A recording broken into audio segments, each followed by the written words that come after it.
tool, right? There's all this technology, a lot of things we can do with it, do different types of tillage. We look at this tool, it's very simple, right? We don't have any technology on it. We have cylinder stops, right? So there's two sets of stops here. We have the front and the rear, so this will do your discs, and that will do your rear finishing attachment, all right? We have a decal here. We can do anything from 2 to 6 inches in depth.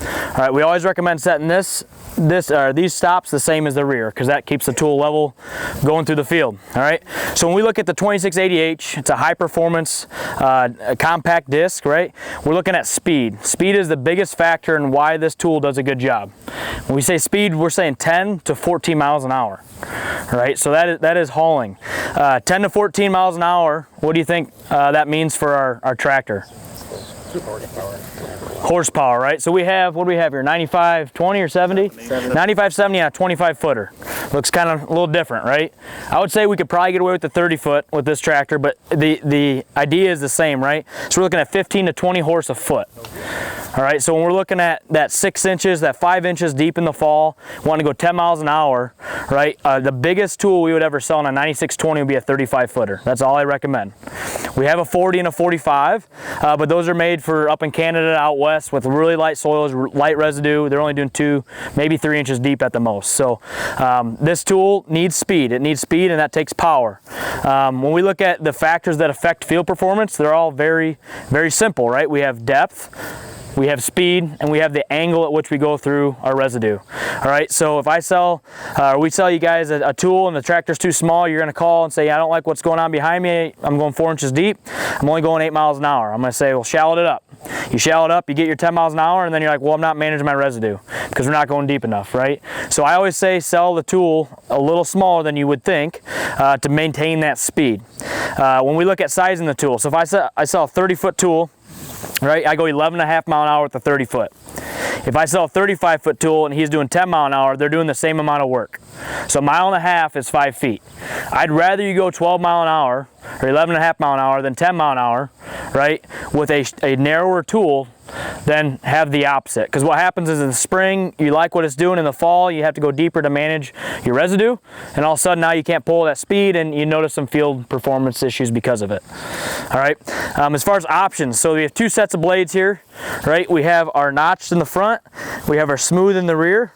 Right, there's 3 options. You can get notch smooth, notch, or smooth. All right, smooth is not for our area. That's up, like I said, that's the big tools up in Canada, the Dakotas.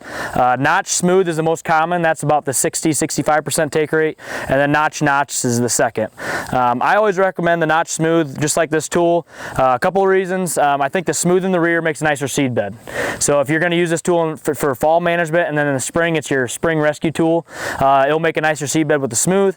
Also, your wear life on the smooth blades is a little bit better, and as far as cost, the smooth blade is actually cheaper than the notch as well. So notch smooth is the one I recommend.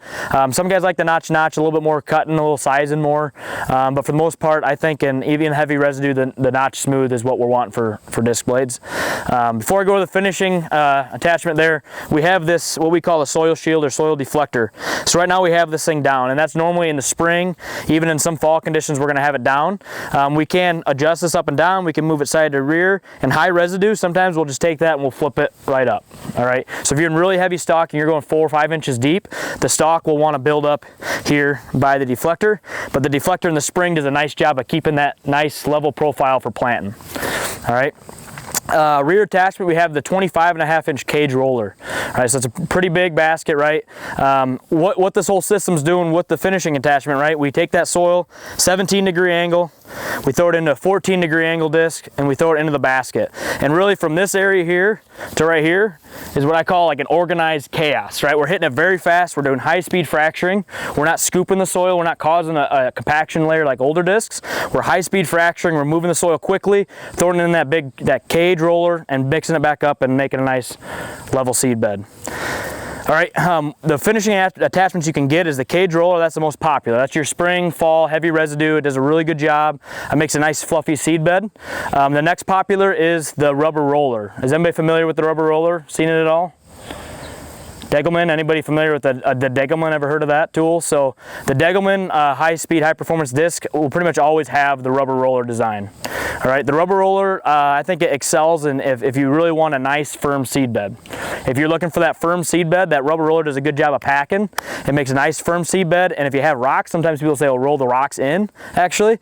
And the big advantage from a Degelman to ours, the Degelman's a mechanical scraper adjustment. So you got to go out there and adjust the scrapers manually to scrape the mud off the rollers. Ours is hydraulic. So in the cab, you can move your hydraulic lever, adjust the scrapers, and scrape the mud off if that's the finishing attachment you want.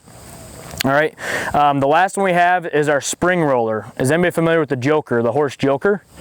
Let me see. So the horse joker you're probably going to always see with the spring roller. All right, I think the spring roller does a good job in the spring, but in high residue conditions you can have some opportunities for plugging. Normally the only customers that have a spring tine or spring roller on ours is more of a joker to a 2680 customer who really like that finishing attachment. If I was selling them, I would always push to the cage roller. The cage roller is the most universal roller. It does a better job, I think, than that spring roller, and that's probably the most common one I would go to. And like I mentioned, the rubber roller, if you want a firm seed bed, that'd be the option you'd want to go with. All right. So as far as running the tool, the one thing that's a little different for these tools, so most tillage, right, we go to the field, we make our passes, at the end we do our headlands, right, and then we go leave and the planter comes. This tool, we say get to the field and you do all your headlands. So you do 2 to 3 passes around the field. All right, and then we're going to go into the field and we're going to do skip row. So we're going to actually leave the tool in the ground when we're making our turns. All right, is there any type of tillage you've ever left the tool in the ground when you're making turns? Very few. It's a really different idea. All right, and the reason we can do this is because of these little rubber hot dogs or bushings. All right, so those rubbers, they do 2 things. They allow upward travel and they allow that to pivot when you're making the turn. All right, and the reasons we want to stay in the ground is 1, to optimize the tool to do more work, to get more done in a day. And 2 is, we mentioned speed. So when I raise the tool, this tool, when I raise it, I need to raise this cylinder, SCV1, and that cylinder, SCV2. All right, if I'm going to do that on every headland, I make my turn, I go to put them back down. I just mentioned power, right? This is going to lug the tractor down. By the time you punch it up to get back to your speed, you're going to have about 100 to 150 yards of 6 to 8 mile-an-hour tillage.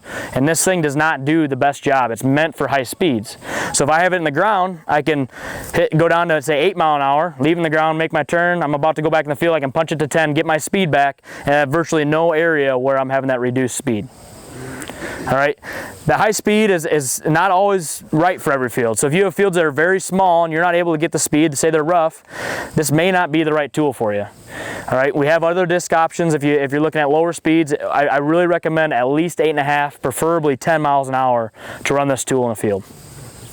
Okay, and some of that reason I mentioned the high speed fracturing. If we're going slower speeds, we're doing more disc-like operations, right? We're causing more of the compaction layer that old disc, old style disc would cause. But that's kind of the nature. We want to go fast. It makes a better job. It does a better job to the subsoil and soil management to go fast and hit it, mix it, controlled chaos to the rear, makes a nice seed bed. All right, a couple other things I want to mention. So our blades, right, we have a pitch on here. It's an angle, 17 and 14. We don't do any, so some competitors will do a tilt as well, right? So what that does is throws more soil, more residue. So it can manage more residue, but what also it does, if you have a lift effect, you're causing more of a compaction layer, right? Because you're doing more scooping of the soil rather than straight deflection to the side. All right, 17 to 14 is a very good option for making a nice seed bed. And residue, it does a good job as well. That's kind of why we settled in with those degrees to use. So as far as operating the tool, SCVs, so you're going to see there we have 5 SCVs plugged in. All right, the tool has to have 4. So no matter what tool you get, you have to have 4 SCVs. The first 2 are, as I mentioned, the front and the rear cylinders. All right, and then the last 2 are these big cylinders here. So you have your tilt and you have your fold. Those have to be plugged in and they have to be in float when operating. All right, if you look at the frame, it's a heavy frame, very heavy tool. Those ride and float and allow the tool to float through the field, and it maintains that level profile.